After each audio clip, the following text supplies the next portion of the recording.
Hi everybody, and welcome to session 2 of our training. With this session we're going to go over climate and food and dress code. Um, Thank you again for listening and watching these training videos. I know the first one wasn't um, had a little few bugs in it. I'm working out the system, but I didn't want to take the time to redo the entire thing, just for those tiny little bumps here and there, because I wanted to make sure and get this information into your guys' hands as quickly as possible. So thank you for your patience in that, and we will go ahead and start session 2.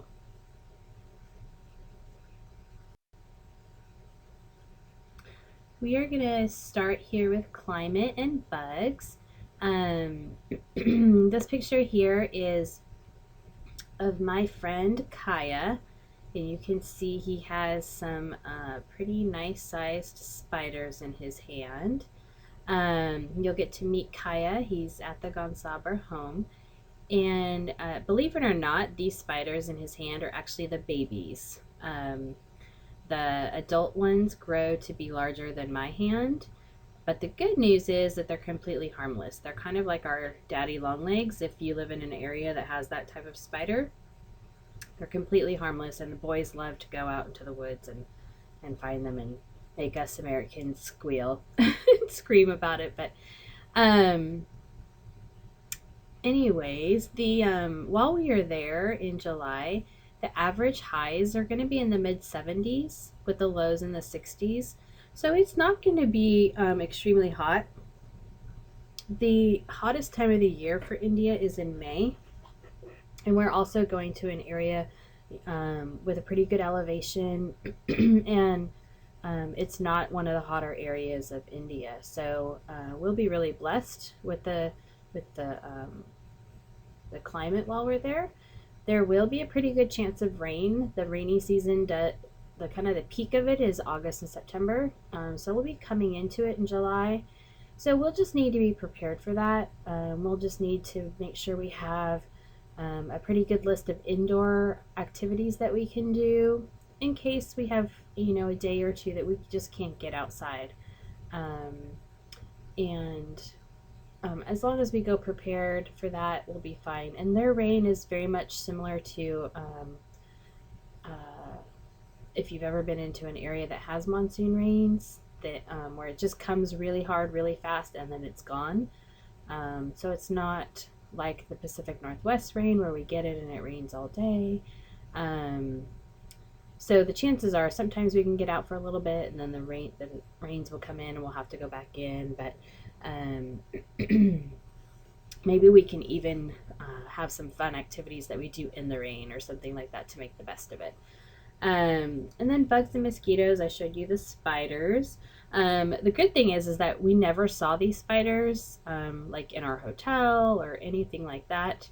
The only time we ever found them was when the boys went looking for them and brought them to us. So that's the good news. Other than that, there weren't any other bugs that you should be concerned about, except for mosquitoes. It is in a mosquito area, especially when the rains come and then the sun comes out. Mosquitoes tend to follow them. So when you are, and we talked about CDC recommendations, and when you are talking to your doctor, that's just another thing to think about is, where your comfort level is with taking malaria medication.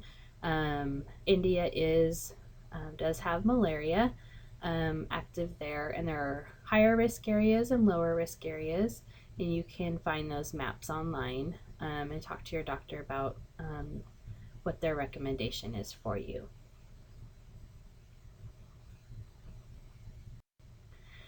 This is a picture of Aizawl, just the beautiful city. As you can see, it is built on a hill, and you can see the rolling hills that follow it.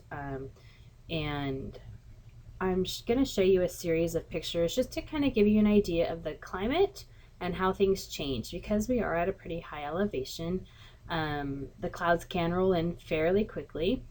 So this picture was taken in the morning.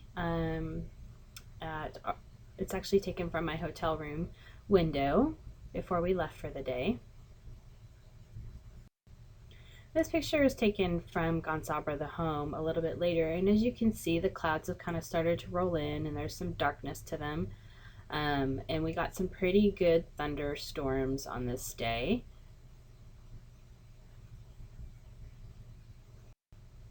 And then this was later in the day where the clouds kind of started to come in really low, and you could literally see kind of the clouds just rolling in very quickly. And then pretty soon it was just completely socked in and you couldn't see very far at all.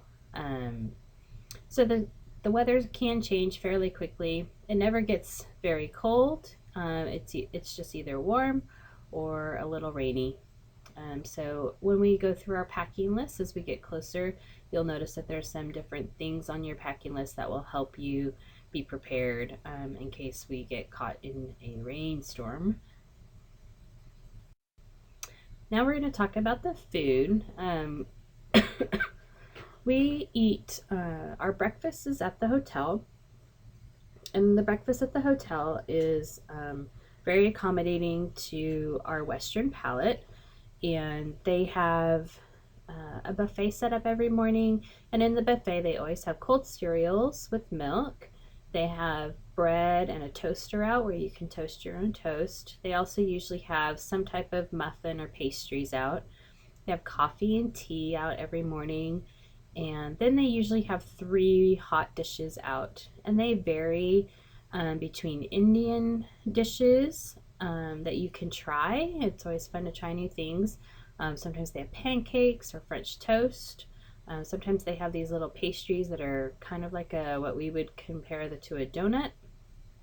So there's always some fun things to try, but there's always also just kind of things that are familiar to you, especially if you have a little bit of an upset stomach. It's always good to have some foods that are somewhat familiar to you. Along with breakfast every morning, the kitchen will cook you eggs any way that you like. So you can order scrambled or fried or an omelet, any way that you like, and that is included also with your breakfast every morning. We eat lunch and dinner with the kids at Gonzabra, and this is a typical meal that you see a picture of here. They use a lot of vegetables in their cooking. They also eat chicken and pork and beef and fish. And so you'll probably get to experience all of those while we were there. Their food is typically not spicy. Every once in a while, there might be one dish that has a little bit of a spice to it, but typically their food is pretty bland. They actually serve a pepper or like a chili, I guess a chili pepper. It's They take the peppers and they kind of mash them up in a mortar and pestle and add a few herbs to it, and they use that to sprinkle on their food to spice it up. But in this picture here, right in the center, those are squash that have been steamed. And then in the pink bowl with the yellow liquid, that's dal, which is lentils kind of cooked into a soupy texture. And then at the top, that's some chicken. And then on the top right hand side, that bowl has smoked pieces of pork with greens.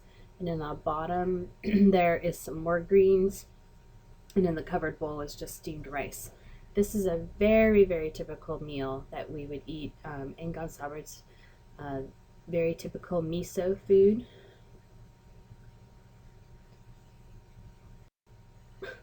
And here's some other items on the left there. That's a bowl of yams. They're small, about the size of a golf ball. And those were steamed up and offered to us as a snack one day. And we just peel the peeling off and eat the insides. And to the center there, that's a picture of my daughter helping out in the kitchen. She's crushing up ginger and some different herbs that were served on top of a soup. And then on the left-hand side, that's a bowl of greens that you can see were being prepped in the kitchen for one of our meals. Occasionally, while we're there, we get to let them experience some of our foods also. There are some things available in town, and so we have to get kind of creative sometimes, but we try to offer them a little flavor of what food at our home tastes like. The kids really like it, and it's kind of fun for our team to also try to prepare things from home. So the picture at the top there, those were some cookies that we baked. They actually only have a microwave, so we figured out how to do it in the microwave. Some peanut butter chocolate chip cookies. And they turned out pretty decent. And then the picture on the bottom is mac and cheese. And we really had to get creative. They only have one type of cheese in Iswell at all, just one type, and it's kind of like a white American cheese. So we, opened up a whole bunch of those and added some milk and some butter and boiled noodles and made it mac and cheese. So, but the kids had a lot of fun trying some foods from our homeland. Here's another two meals. The one at the top is a pretty typical meal again. Just some different dishes. There's some, let's see, there's beef there, um, and some more greens, and I think one of those is a mushroom dish, and again with steamed rice. And then down at the bottom, this was kind of our last meal with one of our teams there, and so it was kind of a special meal. And you can see the spaghetti, and that was something that we cooked as part of sharing our culture back with them. So we were eating spaghetti, and then there's some I see pumpkins there, and fried potatoes, and some fish, some pork with greens, dal and rice. Um, yeah, so this kind of gives you an idea of some of the different types of foods that you can enjoy while you're there. And in India, it's very customary to eat with your hands. So sometimes we embrace it, and we also, as a team, start eating with our hands. They always offer us utensils, and they're never offended if we use forks or our hands. Or, but this was our last night, and as a team, we had decided we were all going to eat with our hands, and even the spaghetti. So this is just having fun at the dinner table on our last night there. And our last topic we're going to cover with this session is our dress code. We will cover this again as we get closer and I pass out a packing list. But I just want to give you an idea of what types of clothes you can wear and what types of clothes you can't wear, just so that when you're kind of starting to think about, getting yourself organized for the trip, you have an idea. For men, you can wear shorts as long as the shorts hit your knee at some point. It can be the top of your knee, in the middle of your knee. They just have to be at least that long. Men, you have to wear at least a t-shirt length sleeve, so no tank tops. And other than that, you don't really have many more restrictions on what you can wear. Women, we need to wear at least capri length pants. So our pants have to come at least to the bottom of our knee, or longer.